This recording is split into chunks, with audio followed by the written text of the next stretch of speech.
बहुत सी ये सब बीमारी हो जाती थी। गाँव गई, फिर मुझे बीमारी हो गई, मतलब ये मेरे गांठ हो गई थी।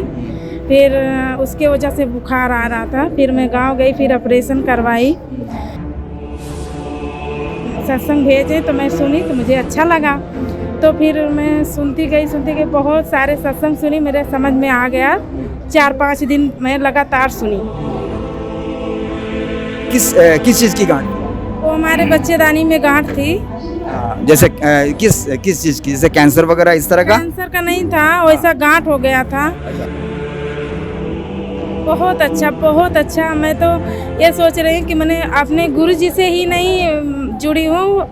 पता चल रहा कि मेरा मतलब बहुत अच्छा हो गया, बहुत अच्छा होगा।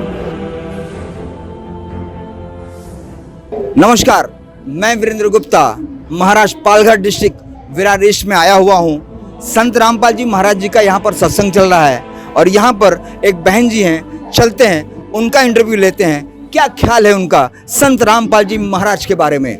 नमस्कार। सत्सा है। क्या नाम है आपका? परमिला दासी।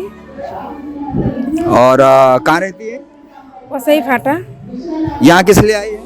यहाँ हमारे संत रामपाल गुरु जी महाराज का सत्संग हो रहा है, तो हम सत्संग सुनने आए हैं और सत्संग सुन के फिर जाते हैं। इसके पहले क्या करती थी? इसके पहले हम हाउस वाइफ थे, कुछ भी नहीं करते थे। हाँ।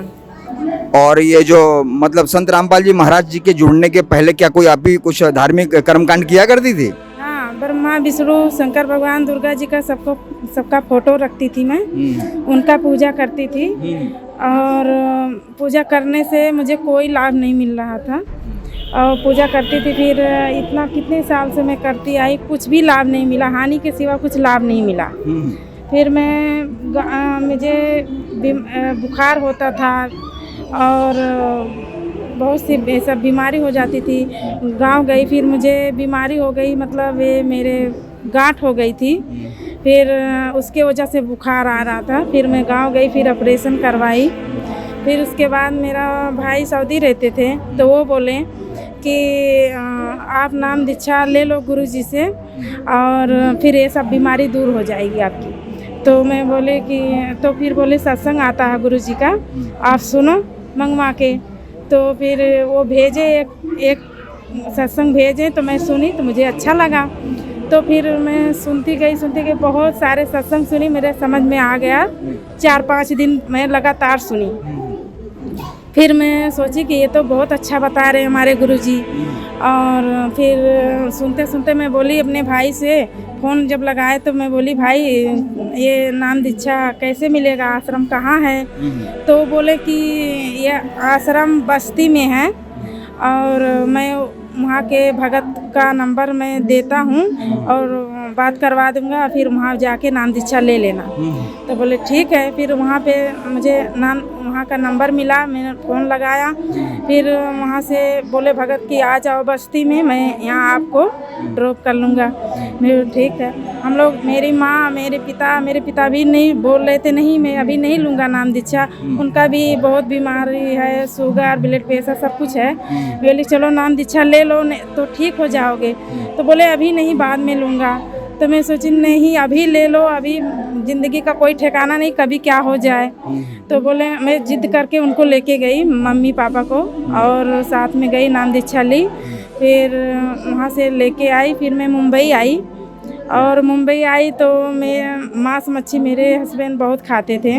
तो मैं ये डर रही थी कि मतलब मैं नाम दीक्षा ले लूँगी तो घर पे जाऊँगी तो मुझे बनाना पड़ेगा, तो कैसे क्या। मैं बोली गुरुजी कृपा करना, मैं जाऊंगी तो मुझे ये सब नहीं बनाना पड़े। तो गुरुजी ऐसा मुझ पे दया करें कि मैं जब आई बम्बई में तो वो बोले कि सुबह कि अब हंडी भंडी जितना हंडी भंडी है सब गोनी में भर के नया लेकर आओ। हाँ, मैं बोली नया लेकर आओ, फिर उसमें बनाऊंगी खाऊंगी, ये इसमें नहीं खाऊंगी। तो बोले ठीक है, गोनी में भर लो, पूरा लेके चलो। फिर मैं ले गई, वो उसको भंगार में डाल के नया बर्तन लाई, फिर बनाने खाने लगे। फिर मेरे हस्बैंड नहीं बोले कि मतलब मांस मच्छी के बारे में कभी जिक्र भी नहीं किए। फिर वो भी सत्संग सुनते थे, मेरा साधना मैं करती थी, देखते थे। फिर सुनते सुनते 10 दिन बीता तो वो भी बोले कि मुझे भी ये कहाँ है आश्रम। बोली मुझे यहाँ का नहीं मालूम।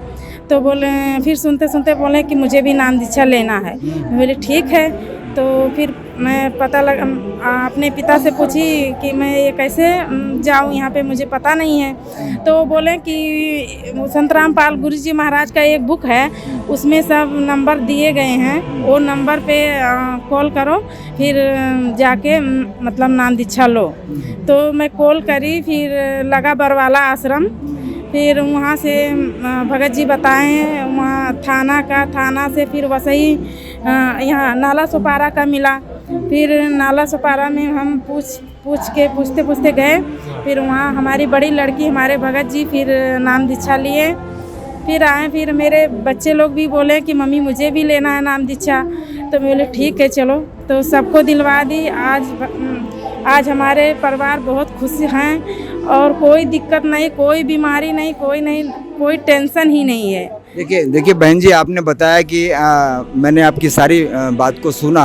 आपने बताया कि आपके भाई साहब सऊदी रहते थे और आप रहने वाले हैं बस्ती के, और वहाँ पर आप बता रहे हैं कि आपको एक गांठ थी। किस चीज़ की गांठ थी? वो हमारे बच्चेदानी में गांठ थी। जैसे किस चीज़ की? जैसे कैंसर वगैरह इस तरह का? कैंसर का नहीं था, वैसा गांठ हो गया था। अच्छा। तो ये मतलब ज़्यादा ये वाइट पानी ज़्यादा आता था, तो इसके वजह से मुझे बुखार हो जाती थी, कमजोरी आती थी। तो इसके वजह से, उसी के गांठ के वजह से आती थी वो। ये जो तकलीफ आपको पहले थी गांठ की, या आपके पिताजी को बहुत सारी तकलीफ़ें थी, शुगर के वो मरीज़ थे, आपने बताया। और धीरे धीरे जो है आपने यहाँ आने के बाद जो है नाम वगैरह लिया। नाम लेने के बाद फिर आपके पति देव भी यहाँ से जुड़ गए, आपके पिताजी भी जुड़ गए। आज आपको कैसा महसूस हो रहा है? बहुत अच्छा, बहुत अच्छा। मैं तो ये सोच रही हूँ कि मैंने अपने गुरु जी से ही नहीं जुड़ी हूँ, पता चल रहा है कि मेरा मतलब बहुत अच्छा हो गया, बहुत अच्छा, बहुत अच्छा हुआ ऐसा। और इतना सुकून मुझे, जब मैं ब्रह्मा विष्णु महेश का पूजा करती थी तो इतना सुकून नहीं आता था। हमारे घर में झगड़ा होते थे, बहुत मारपीट सब कुछ होता था, लेकिन जब से हम गुरु जी से जुड़े हैं तब से हमारे घर में ये सब कुछ भी नहीं होता है। तो अभी ये है कि देखिए, आपने नाम तो लिया, ठीक है, वो तो त्रिदेव हैं, मालिक हैं वो। तो आपकी क्या भक्ति में कोई बात थी, या कुछ ऐसा जो है कुछ त्रुटियां थी, या खान पीन की वजह से? ऐसा नहीं कि आप लोग मांसाहारी थे, शराब वगैरह आपके परिवार में चलता था, मांसाहारी थे। और दूसरी बात है कि नियम के विरुद्ध कुछ चीज़ें करते हो, उसकी वजह से भी तकलीफ आ सकती है। क्या ऐसा कोई विषय था? नहीं, ऐसा कुछ भी नहीं था। आपका नियम जुड़ने के पहले क्या आप लोग नॉनवेज वगैरह खाया करते थे? हाँ, खाते थे। हमारे हस्बैंड जी दारू भी पीते थे, बीड़ी सिगरेट सब कुछ पीते थे, और मांस मच्छी भी खाते थे। लेकिन जब से मैं नाम दीक्षा ली तब से हमारे हस्बैंड नहीं खाते, कुछ भी नहीं खाते हैं, और सब छूट गया नाम दीक्षा लेने के।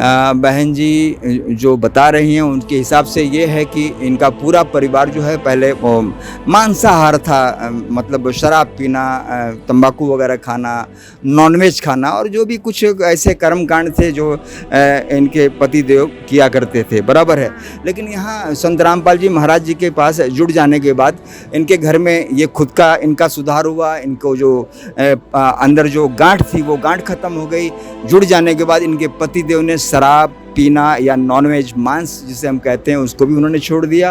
पिताजी को बहुत सारी तकलीफ़ें थी, दवा खा करके अपना जीवन यापन कर रहे थे, और उनको वो भी यहाँ पर जुड़ गए। और आज इनका पूरा का पूरा परिवार संत रामपाल जी महाराज जी के पास जुड़ा हुआ है, और ये बता रही हैं कि हम बहुत ही आनंद के साथ हैं। खैर ठीक है, चलते हैं नई न्यूज़ के साथ। कैमरामैन प्रशांत के साथ सच साहेब। अल्लाह हाफिज़, जय श्री राम, हर हर महादेव।